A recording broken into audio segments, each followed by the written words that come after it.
Bonjour, le 7 avril, nous pouvons faire mémoire de Saint Jean-Baptiste de La Salle.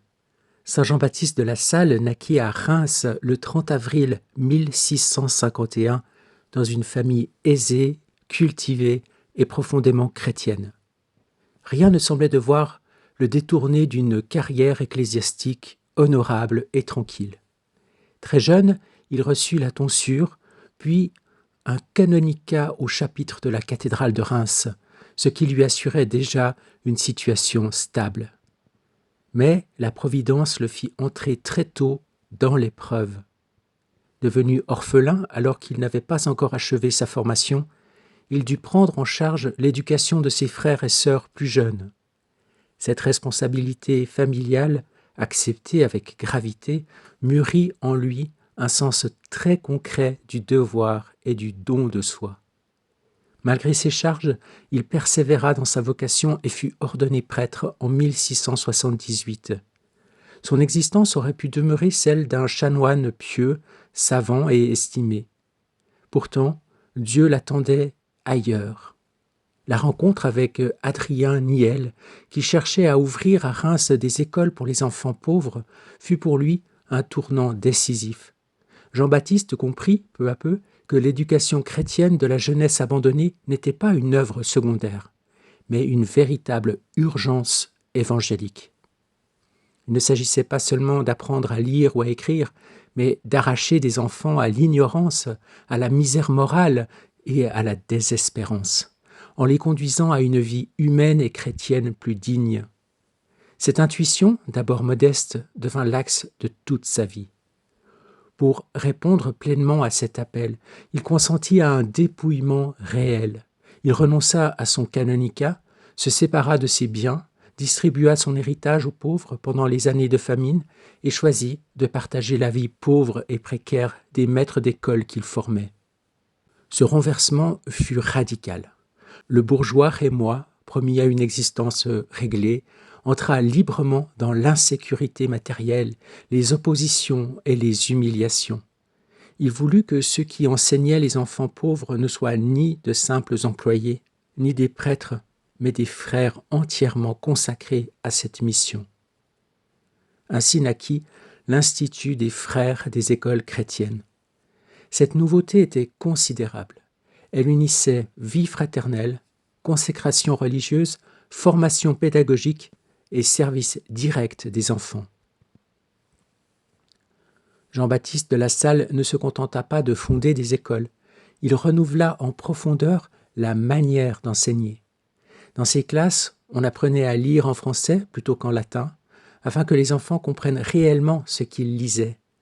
L'enseignement simultané remplaçait les méthodes dispersées. La discipline était ferme mais paternelle.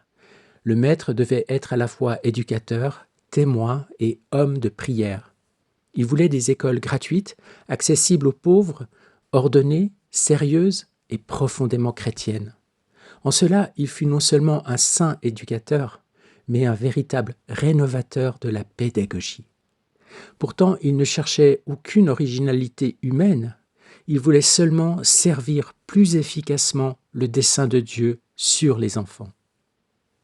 Sa vie fut marquée par de nombreuses tribulations. Les maîtres d'école établis lui intentèrent des procès, l'accusant de concurrence illicite. Des tensions surgirent au sein même de son œuvre. Il connut la solitude, les incompréhensions, les abandons et parfois de très cruelles calomnies. Mais ces souffrances ne l'arrêtèrent pas. Il y voyait une participation à la croix du Christ et une purification de son œuvre. Sa force venait de sa vie intérieure. Toute sa spiritualité était traversée par la présence de Dieu, la contemplation du Christ éducateur, l'abandon à la providence et la docilité à l'Esprit Saint. Chez lui, l'éducation n'est jamais séparée de la sanctification. Il écrit ainsi « Dieu est si bon qu'ayant créé les hommes, il veut que tous soient sauvés, et il ne peut le vouloir véritablement sans donner aux enfants des maîtres qui contribuent à leur égard à l'exécution de ce dessein. » Cette parole résume admirablement sa vocation. L'école chrétienne est pour lui une œuvre de salut. Cette conviction donnait à son action une portée presque sacerdotale, bien qu'elle fût portée par des frères laïcs. Il demandait à ses disciples de regarder leur mission avec les yeux de la foi. Une autre de ses paroles très caractéristiques l'exprime avec force. « Vous êtes les ambassadeurs et les ministres de Jésus-Christ dans l'emploi que vous exercez. » Il ne voyait donc pas l'enseignement comme une simple profession, mais comme un ministère confié par Dieu pour toucher les âmes. C'est pourquoi il voulait que le maître soit homme d'oraison, de recueillement, de patience et d'exemple, et qu'il cherche moins à transmettre des connaissances qu'à former des chrétiens. Les traditions lassaliennes ont aussi conservé le souvenir d'une lumière spirituelle singulière sur son œuvre. Sans multiplier autour de lui des récits extraordinaires, elles montrent qu'il avançait avec une sorte de discernement surnaturel, comme conduit pas à pas par Dieu, là où lui-même n'aurait jamais osé aller. Plusieurs textes de l'Institut parlent à son sujet d'un fondateur conduit par Dieu. Il n'avait pas d'abord projeté ce qu'il a fini par accomplir. Il y fut mené intérieurement, par fidélité successive aux appels de la grâce. C'est là un des traits les plus profonds de sa sainteté. Non l'exécution brillante d'un plan personnel, mais une obéissance humble à une œuvre que Dieu construisait à travers lui. Les dernières années de sa vie se déroulèrent à Rouen, dans la maison de Saint-Yon, au milieu de ses frères, de ses écoles et de ses épreuves. Fatigué, souvent malade, intérieurement éprouvé, il demeura pourtant paisible. Le vendredi saint 7 avril 1719, il remit son âme à Dieu. Sa mort, un jour de passion, fut ressentie comme un sceau providentiel posé sur une existence longtemps configurée au Christ humilié. L'œuvre, si combattue à ses débuts, survécut, grandit, se répandit à travers la France, puis bien au-delà, jusqu'à porter du fruit sur tous les continents. L'Église reconnut officiellement sa sainteté en le canonisant en 1900. En 1950, Pie XII le proclama patron céleste de tous les éducateurs chrétiens. Cette reconnaissance n'ajoute rien à ce que sa vie manifestait déjà. Jean-Baptiste de La Salle a montré que l'éducation peut devenir une authentique œuvre de miséricorde et que former chrétiennement un enfant pauvre est un acte d'amour envers l'Église et envers Dieu lui-même. Saint Jean-Baptiste de La Salle demeure ainsi une grande figure de la charité pastorale. Il fut prêtre fondateur, éducateur, homme de gouvernement, mais plus profondément encore, il fut un serviteur du dessein de Dieu sur les petits. Chez lui, la pédagogie naît de la contemplation et l'école devient lieu de sanctification. Il rappelle que l'on peut transformer durablement une société non par la force, mais en ouvrant humblement une école à ceux qui n'ont rien et en y laissant passer la lumière du Christ. Saint Jean-Baptiste de La Salle a consacré sa vie à former, relever et conduire les enfants pauvres, avec la conviction qu'il fallait pour cela de vrais maîtres, mais aussi une véritable école intérieure où l'on apprend à vivre chrétiennement. Le passage du livre du ciel que nous allons lire maintenant emploie lui aussi un langage d'éducation. L'espérance y apparaît comme une mère qui nourrit, qui porte, enrichit, fortifie, et même comme le maître des maîtres, à l'école duquel on apprend la science de la vraie sainteté. On peut ainsi entendre entre cette vie de Saint Jean-Baptiste de La Salle et ce texte du livre du ciel une belle résonance, celle d'une pédagogie spirituelle où Dieu lui-même se fait éducateur des âmes et où la croissance intérieure devient la plus haute des formations. Nous sommes au tome 2 du livre du ciel, à la date du 14 octobre 1899. Nous prenons le texte alors que Louisa termine un développement personnel sur l'espérance. Et elle s'exclame alors « Ô mère toute belle, ô chère espérance, comme tu es admirable! Je t'aime tant, je t'en supplie, garde-moi toujours sur tes genoux, et je serai la personne la plus heureuse du monde. Même si je suis décidé de ne plus parler de l'espérance, une voix résonne en moi et me dit « L'espérance contient tous les biens présents et futurs, et l'âme qui vit et grandit sur ses genoux obtiendra tout. » Que désire une âme? La gloire, les honneurs? L'espérance lui donnera la plus grande gloire et les plus grands honneurs sur cette terre, et elle sera glorifiée éternellement au ciel. Désire-t-elle les richesses? Cette mère, l'espérance, est extrêmement riche, et en donnant tous ses biens à ses enfants, ses richesses ne diminuent aucunement. De surcroît, ces richesses sont éternelles et non pas éphémères. Désire-t-elle, cette âme, des plaisirs, des satisfactions? L'espérance possède tous les plaisirs et toutes les satisfactions qui se trouvent au ciel et sur la terre. Toute personne qui se nourrit de son sein peut s'en délecter à satiété.